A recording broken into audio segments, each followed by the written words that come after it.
Weather and climate processes, and this is our first lecture. And the first thing I want to talk about before we really delve into this class is, what is it with this word meteorology? Like, what does meteorology actually mean? And how does it differ from climatology? And where did this word come from? How is it related to weather? And just giving you an overall picture of meteorology, basically getting a 32,000-foot overview of what meteorology is. And then I want to talk a little bit about the different divisions of meteorology. Similar to how science is broken up into biology, chemistry, physics, meteorology can be broken up into different fields as well. And so I just want to take a couple moments and talk about these. But first, let's talk about what meteorology is. So, when you hear the word meteorology, you think it has something to do with asteroids or meteors or something like that. Well, there's actually a reason why meteorology has this word, or why this particular word is what it is. And it actually comes from Aristotle. So what is meteorology? Well, meteorology is simply the study of our atmosphere. And our atmosphere is the one thing that I think is a little taken for granted, but we'd miss it really fast if it disappeared all of a sudden. The atmosphere is the sphere of air that surrounds our Earth. It gives us the air that we breathe. It helps water cycle through. It protects us from deadly solar radiation. So it has some very important things to it. And we're going to talk about those this quarter. But the word meteorology actually comes from the word Meteorologica, which was a book written by Aristotle. And in this book, Aristotle talks about things that fall from the sky. And he pretty much calls anything that falls from the sky meteors. So this does include the meteors that you and I are used to, but it also included things like rain, snow, hail, things that actually fell out of the sky. And so that's where this term really came from. And it just so happened that the weather people took it before the astronomy people could take it. But yeah, meteorology has nothing to do with meteors. But it was named such simply because it deals with things that fall from the sky. The study of meteors is actually called Meteorologist. Meteorologist, and it's a part of astronomy. So, just before we move on, just to clarify, we're talking about weather in this class. We're not talking about stars, astronomy, or anything like that. Though those are still some pretty cool things. But we're talking about weather in this class. Now, a lot of people actually have misconceptions over what a meteorologist actually does. Again, some people think that a meteorologist is somebody who looks at meteors and stars. Other people think that meteorologists are just people who stare at clouds all day. Younger people think that we might be storm chasers. And most people in general think that we're the people who are on television and that we are on the news every night. And yes, that is one field, or that is one career potential for meteorology. The fact of the matter is that none of these really actually match up with what a meteorologist does. Believe it or not, meteorologists do a lot of data analysis, taking average temperatures, pressures, precipitation, wind speed, wind direction, and they process that data. There's a lot of computer work involved. And in fact, I would even go as far as to say that we do about as much computer science as engineers. Meteorology itself can actually be split up into several different topics based on what particularly in the atmosphere you're studying.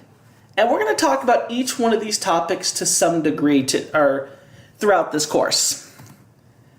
So, meteorology itself is divided into three main categories. The first category, which is going to cover the first 5 chapters of our textbook, and that's going to make up the first 4 modules of our course is what's called physical meteorology. This has to do with the physics of the atmosphere. And when I say physics, I don't necessarily mean big equations or abstract problems. There's going to be none of that in this class. But when I do talk about physics, I talk about things like light, solar radiation, air temperature, humidity, and how these things fluctuate in our atmosphere. Then after that, we talk about the dynamics of the atmosphere. Basically, how the atmosphere moves, how it flows. This really deals with wind.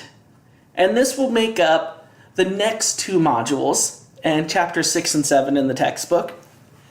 And then after that, we do the big stuff in weather. What's called synoptic and mesoscale meteorology.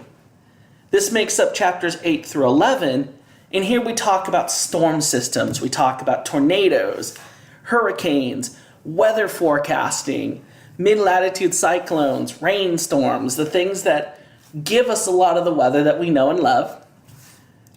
Especially if you're like me, I love bad weather. But that falls under synoptic and mesoscale meteorology. And then finally, one other area that we'll actually talk about in this class, though not as much, is climate. And the next lecture will actually cover the differences between weather and climate. And that's a part of what's called climatology. Basically, climatologists are like meteorologists, but they actually study longer-term climate patterns. Rather than smaller-term weather patterns, they cover longer-term climate patterns. So, just a little visual overview of what we're going to be talking about this quarter.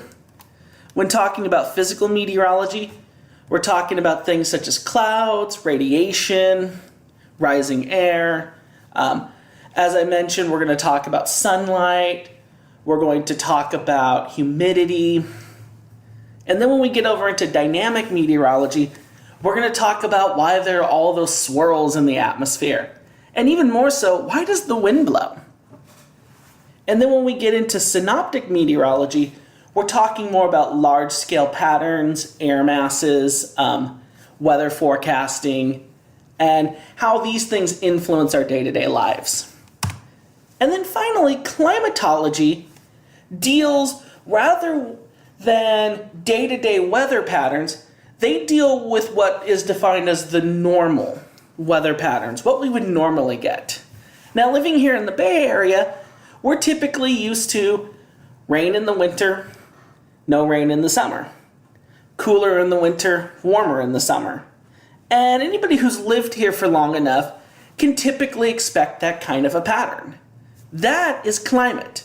That is the average condition of the weather. It's essentially the average weather. This map that I have on here right now actually shows you the average annual precipitation for the entire United States.